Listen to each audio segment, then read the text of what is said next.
You could have the best content strategy in the world, the clearest goals, the sharpest messaging, and the most consistent publishing schedule, but still not know if any of it is working, because measurement is something that many B2B content teams struggle with. They're either measuring not enough or they're measuring too much and drowning in data. In this episode, the final part of our B2B Content Strategy Series, we're going to look at how we can fix that.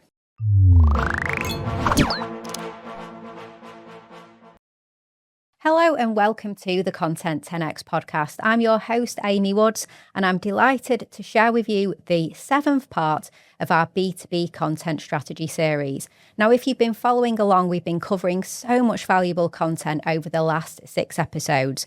We've looked at what a content strategy is. We've looked at how to align that to your business goals.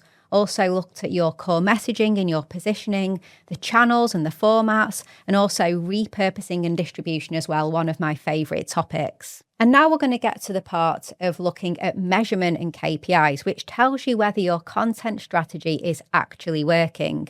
Because you don't want to be a busy fool creating lots of content and sharing it everywhere and not actually know if it's working and if it ties to those business goals that your content strategy supports. So that's what we're going to dig into in this episode. We've built the content strategy from the ground up through the last 6 episodes, and today we're looking at measurement, KPIs, and working out whether your content strategy is working or whether you need to make some changes. Before I jump to the main content, just to mention, why not take our B2B Content Operations Benchmark? It's a free self-assessment. It should take no more than 4 minutes. You go through a series of quick-fire questions on content strategy and also your tech and your operations, your capability and your team and your culture.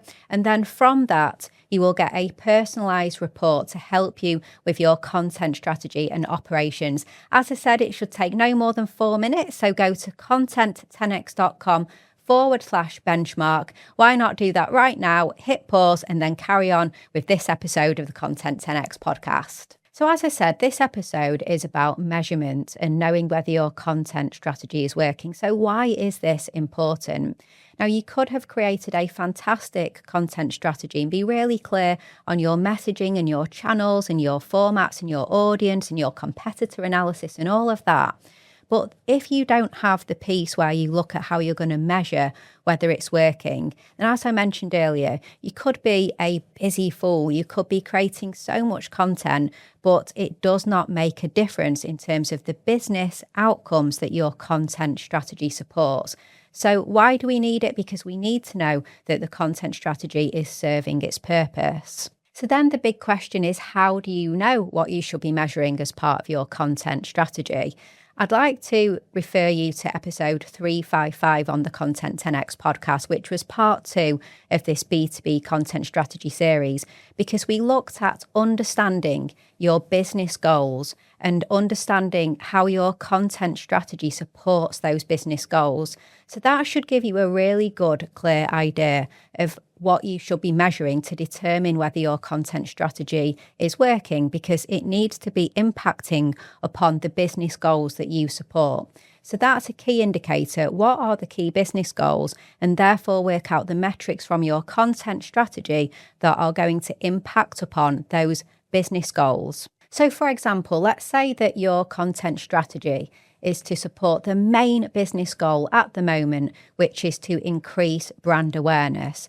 Then the metrics that you may be looking at within your content strategy to see if that's working may be around the reach of your content and the impressions and the engagement. You may get that data from the social media platforms or the social tools that you use to post content. May also be from your website, from Google Analytics. It could be from the mentions that you hope to get as you increase brand awareness. Where do you expect to start getting mentioned? AI citation as well. So they're the kind of metrics that may support where the business goal is largely around brand awareness.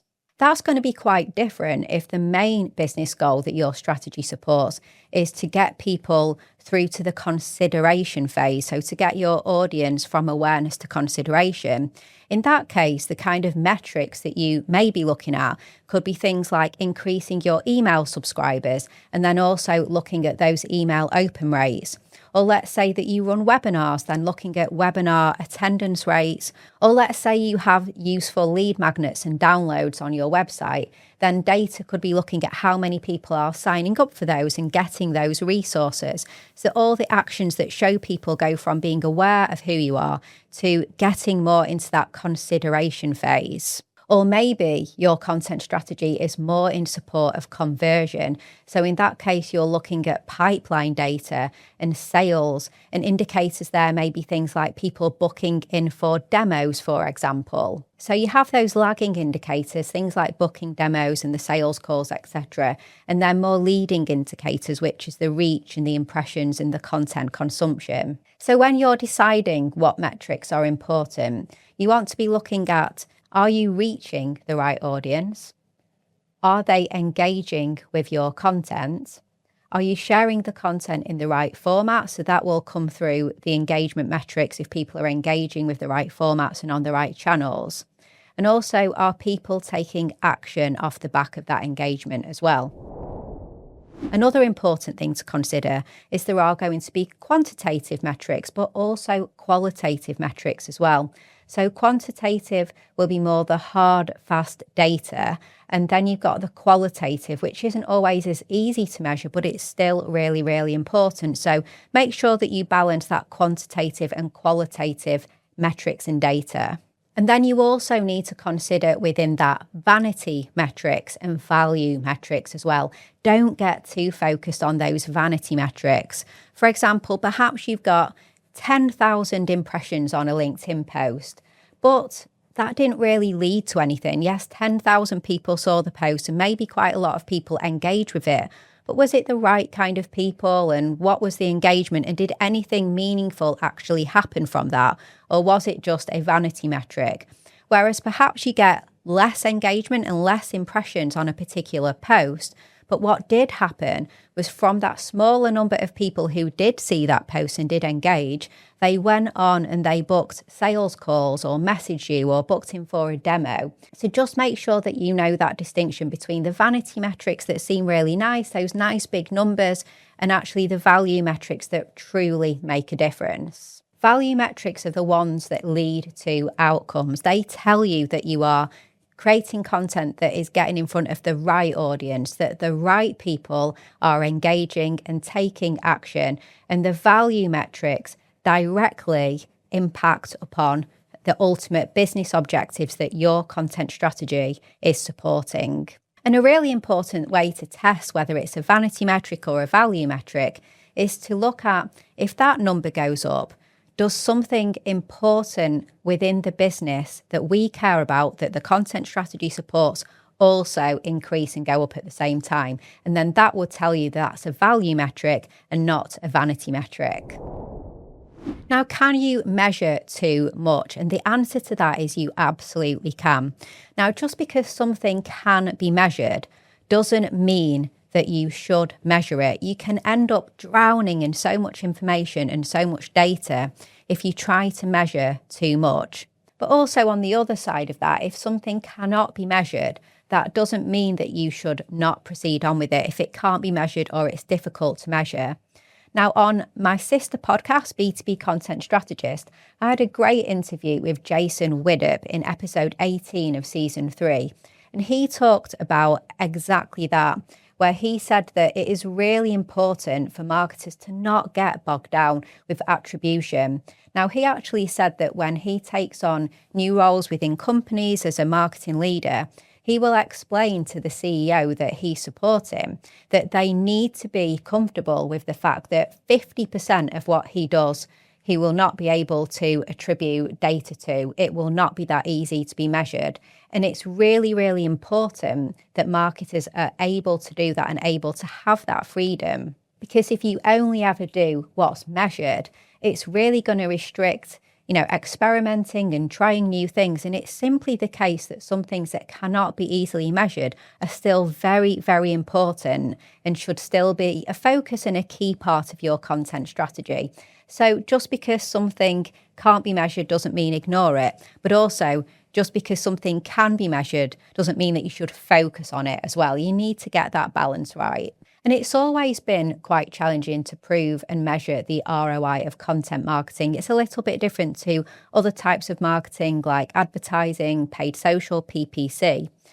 But you need to be comfortable that just because it can be sometimes tricky with attribution when it comes to content marketing, it's building trust, it's building familiarity, and it's educating your audience at different stages of their journey.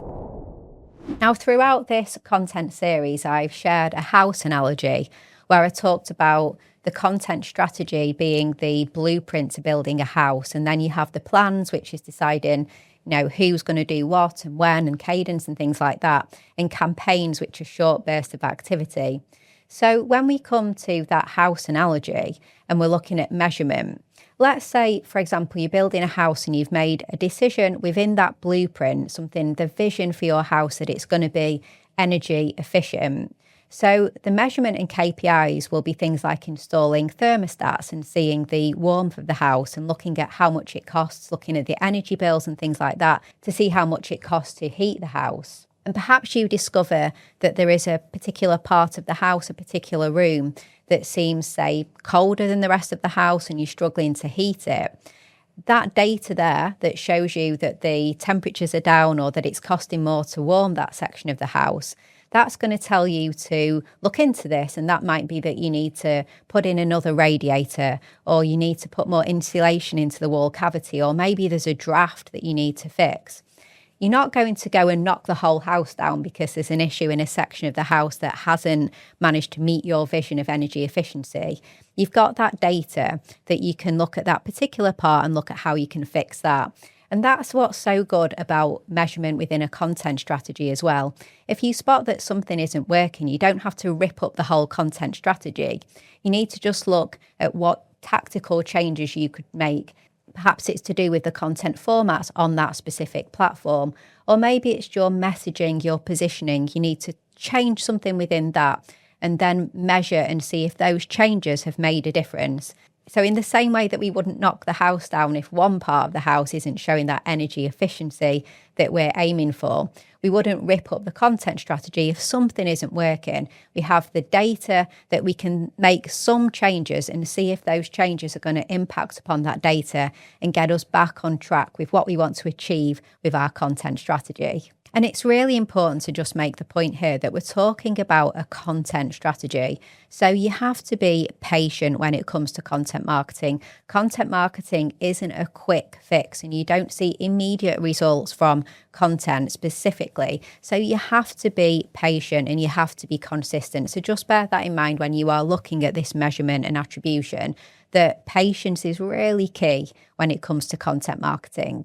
But what do you do if you have been patient and you are reviewing your measurements and your KPIs and you feel that things aren't working? Well, I think you have to ask yourself the question, have you been consistent as well? Because quite often with the B2B marketing teams that we work with here at Content 10X, we sometimes find that consistency is a problem. And so they're ready to walk away from a particular approach that they've been following with their content marketing, but they haven't really been consistent enough. And that's what's playing a part in their KPIs not being where they want to be with that particular approach that they're taking. So do just check that you have shown that consistency. But if you have been consistent and you are just finding that things aren't working and you've been measuring and you're wanting to make a change, then you need to look at what the problem is there. Is it reach? Are you simply not reaching enough people with your content and you need to look at your distribution approach and how you are distributing that content to get in front of the right people? Or, for example, is your reach good and you are getting out there and you are distributing and your content seems to be getting in front of enough people, but people are not taking the action that you need. In that case, perhaps this is an issue with resonance. Is it the topics that you're talking about? Do you need to look at your messaging? So quite often, it's going to be one of those two things. It's going to be the distribution and the reach, or it's going to be the messaging and the pillars and the topics that you're talking about. Or it may be that you actually need to go right back to the start of the content strategy and look at your audience analysis, because you are reaching a lot of people and it does seem like the topics are correct that you're talking about, but there seems to be another issue, and that might be that you haven't got that quite right with the audience analysis. So the people that you're reaching just aren't quite the right people, and you need to go back to the competitor analysis and the audience analysis to be sure that you are focusing all your attention in the right places. Okay, so I hope you found this episode really useful. As I said, this has been part 7 of our B2B Content Strategy Series, and we have built a content strategy from the ground up through this series. You know, we started by looking at what a content strategy is. We looked at how to align that content strategy to business goals. We looked at competitor analysis and audience analysis, messaging and core positioning, also content formats and channels, of course, content repurposing and distribution. And in this episode, we've looked at measurement and KPI. So we've gone from what a strategy is all the way through to measuring it and making sure that it works and it is aligned with those core business goals that your content strategy supports. So I hope you found this really, really useful. Content strategy is great, but it can't just be theory. You need to look at how you can take that theory and put it into practice. And that's what's really, really important. So if you take anything away from this content strategy series that I hope you have found useful, I hope you've taken some actionable takeaways and things that you can do to really improve your content strategy. And if you would like any help with your content strategy, whether it's reviewing your existing strategy or helping you to develop a brand new content strategy, or indeed help with anything else in the B2B content marketing world, content creation, repurposing, distribution, we are here to help at Content 10x. So just head to content10x.com/inquiry and we would love to speak with you. And also, just to mention, if you haven't taken it already, then do go and take our B2B Content Operations Benchmark. It's a free self-assessment. It shouldn't take any more than 4 minutes of your time. And you get asked questions that are quick fire on content strategy, your tech, your operations, your team, capability, culture, all of that. And then you'll get a personalized report to help you with your content strategy and your operations. So just head to content10x.com/benchmark and go ahead and take our content operations benchmark. I hope you've enjoyed this episode. Again, it's the last part of our content strategy series, so do make sure that you check all parts of the series. It's been fantastic to go on this journey with you, and all that's left to say is thanks for joining me, and I'll catch you in the next one.